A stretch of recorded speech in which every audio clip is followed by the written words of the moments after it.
Chaotic സിറ്റുവേഷനിൽ എന്ത് ചെയ്യണം? ഈശോ എന്താ ചെയ്തതെന്ന് നോക്കാം. ഈശോയുടെ പബ്ലിസിറ്റി അങ്ങോട്ട് കൂടിയിട്ട് ഫുൾ ടൈം ഈശോയുടെ കൂടെ ആൾക്കാരാണ്. ഈശോയെ തിക്കി തിരക്കുന്ന ആൾക്കാരാണ്, അവൻ്റെ വസ്ത്രത്തിൽ തൊടാൻ ശ്രമിക്കുന്ന ആൾക്കാരാണ്.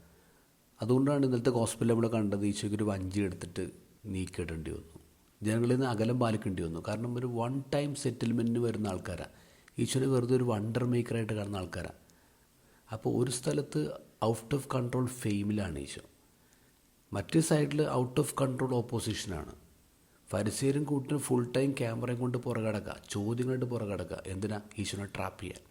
ഈശോ എന്ത് ചെയ്താലും അതിന് എഗെയിൻസ്റ്റായിട്ട് തെളിവെടുക്കുന്ന ആൾക്കാരാണ് ഒരു വശത്ത്, ഔട്ട് ഓഫ് കൺട്രോൾ ഓപ്പോസിഷൻ. പിന്നെ പിശാചുകൾ അവർ ഷൗട്ട് ചെയ്യാണ്, നിലവിളിക്കുകയാണ്, ഇവൻ ദൈവത്തിൻ്റെ പുത്രനാണെന്ന് നിലവിളിക്കുകയാണ്. അപ്പോൾ അവരെ സൈലൻസ് ആക്കലാണ് ഈശോയുടെ വേറൊരു പണി. അപ്പം അങ്ങനെയുള്ളൊരു കെയോട്ടിക് സിറ്റുവേഷനിൽ ആരും ആഗ്രഹിച്ചു പോവും ഒരു എസ്കേപ്പ് ബോട്ട് കിട്ടാൻ. ഈശോ നമുക്ക് നൽകുന്ന ഒരു എസ്കേപ്പ് റൂട്ടുണ്ട്. ഈ went up to the mountain. അവൻ മലമുകളിലേക്ക് പോയി. ദ ഗോസ്പലിൻ്റെ ആരംഭം അതാണ്. അവൻ മലമുകളിലേക്ക് പോയി. മൗണ്ടൻ ടോപ്പിലൊരു ടേബിൾ ഒരുക്കുകയാണ്. ആ ടേബിളിന് അപ്പുറത്താരാ? അപ്പം തന്നെയാണ്. ദൈവമായിട്ടിരുന്ന് സംസാരിക്കുകയാണ്. ഒരു ഗെയിം പ്ലാൻ ഉണ്ടാക്കുകയാണ്.